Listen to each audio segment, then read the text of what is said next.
যাবজ্জীবন মানে কি? যাবজ্জীবন সাজা হইলে কয় বছর জেলে থাকতে হয়?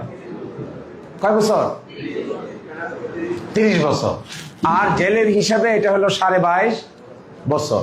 রেয়াত আছে, জেলে রেয়াত। জেলে বলেন না, দেখেন 9 মাসে বছর, 9 মাসে বছর। তো এই জন্য যাবজ্জীবন সাজা আসলে তো হয়ে গেছিল যাবজ্জীবন মানে আমৃত্যু। শুনছেন এটা? সিনহা বাবু এক রায় দিয়ে দিছে, যাবজ্জীবন মানে হলো রেস্ট অফ ন্যাচারাল লাইফ। এটা হলো আতাউর মিদার মামলায়। আতাউর মিদা হলো বাইলিসিসি জেল থেকে, ওই দিন আসছিল আমার চেম্বারে দেখা করতে। আতাউর মিদা হলো সাভারে বসবাস করে এক লোক, গুলি কইরা মেরে ফেলছে। আতাউর মিদার ফাঁসি হয়ে গেছে।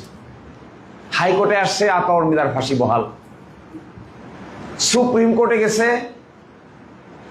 জজরা বলছে সবই ঠিক আছে, আপনাকে আমরা ফাঁসি থেকে কমাচ্ছি, যাবজ্জীবন। কিন্তু এই যাবজ্জীবন মানে হইলো আপনি আমৃত্যু কারাগারে থাকতে হবে। খন্দকার সাহেব এই জাজমেন্ট পাইয়া মাথা পাগল। আমি তখন বুঝতেই পারতাম না। উনি আমাকে বলে, এই আতাউর মিদার জাজমেন্টটা পাইছি, তাড়াতাড়ি পড়ো। তো কইরা কি করবো স্যার? লাইফ মানে তো যাবজ্জীবন মানে আমৃত্যু কারাদণ্ড বলে দিছে। বলছে, আমি খন্দকার সাহেব, খন্দকারের হাত দিয়া এইরকম একটা খারাপ রুলিং হবে এটা আমি কোনোদিন মাইনে নিতে পারবো না, এটার পিছিয়ে লাগে যাও। উনি যখন রাগে যেতেন, খুব রাগে যেতেন, তখন বলতেন লাগে যাও। লাগে যাও মানে এটা ধরো ভালো করে। তা আমি কি করব? বলে রিভিউ ফাইল করব। কিসের বিরুদ্ধে রিভিউ? আমৃত্যু যাবজ্জীবন মানে আমৃত্যু কারাদণ্ড হইতে পারে না। রিভিউ ফাইল করছি 17 সালে। রিভিউ শুনানির জন্য আসছে।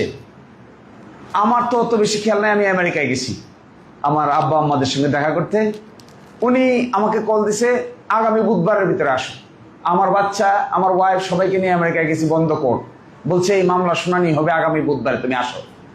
তাই বললাম আসছি মাত্র স্যার 3 দিন হয়েছে, কই বাংলাদেশ আর কই আমেরিকা, এখন আমি কিভাবে আসবো? বলছেন আসতে হবে, বুধবারের ভিতরে ঢাকায় আসবা। তো একটু অপ্রস্তুত। আমার ওয়াইফকে বললাম যে স্যার তো যাইতে বলতেছে, সবাই মন খারাপ। বাপ মাকে বললাম যাইতে বলতেছে, বলছে মন খারাপ। অবশেষে কি করার, ওদেরকে রাখিয়া আমি টিকিট কাইটা মঙ্গলবারের রাতে রওনা দিয়ে বুধবার এসে ঢাকায় পৌঁছলাম। বৃহস্পতিবারে কেস শুনানি। 4টা বৃহস্পতিবার সকাল 9:30 থেকে 1:00 পর্যন্ত ফুল কোর্টের 7 জন জজ মিলে শুনানি করে অবশেষে উনি বাধ্য করলেন। কোথায় বাধ্য করলেন দেখেন, বড় উকিল মানে কি। উনি আমাকে বলেন 35A পড়ো। 35A পড়ছে না সিআরপিসি? 35 ক দ্বারা কি আছে?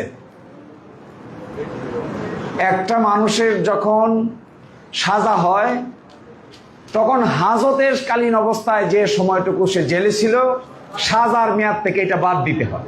এটাই তো 35। তো উনি জজদেরকে বলে, হাইকোর্ট সুপ্রিম কোর্টের প্রধান বিচারপতি সহ বিরাট কারবার।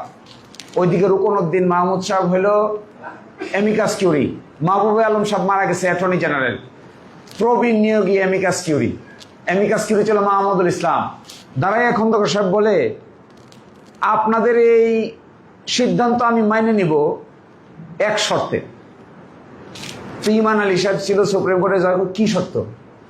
শর্ত হইল 35A যে সিআরপিসি আছে এটা যদি আপনারা রিপিল করে দিতে পারেন, বাদ করে দিতে পারেন, তাহলে আপনাদের সিদ্ধান্ত আমি মাইনে নিব। আর যদি বাদ করতে না পারেন তাহলে আমার কথা আপনাকে মাইনে নিতে হবে। কি ওপেন চ্যালেঞ্জ। জজ সাহেবরা বলে, এটা কিভাবে কি 35A কি? আচ্ছা বলেন, একটা লোকের যদি আমৃত্যু সাজা হয়, হাজতবাসকালীন সময় আপনি কোথা থেকে বাদ দিবেন? কোথা থেকে বাদ দিবেন? বুদ্ধি করে বাইর করেন দেখি পারেন কিনা বাদ দিতে। আমৃত্যু সাজা মানে কত বছর? বাদ দিবেন কি? আপনি কি জানেন কোথা থেকে বাদ দিতে হবে? 4 দিন আর্গুমেন্ট করার পরে সকল জজ একমত হইতে বাধ্য হয়েছে যে আমৃত্যু সাজা হইলে সিআরপিসির 35 ক ধারাটা অপ্রাসঙ্গিক হয়ে যায়, কার্যকারিতা থাকে না। সুতরাং আমৃত্যু সাজা দেওয়া যাবে না।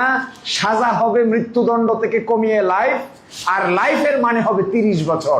57 অব দি পেনাল কোড দেখবেন, পেনাল কোডের 57 হবে 30 বছর। 30 বছর যদি হয় তবেই জেল কোর্টে গিয়ে রেয়াতটা বাদ দেয়া বাকিটা থাকে। হাজত বসের সময়টা বাদ দিতে হয়। এরপরে 22.5 বছর যা হবে এটা হইলে পরে একজন মানুষ বের হইতে পারবে।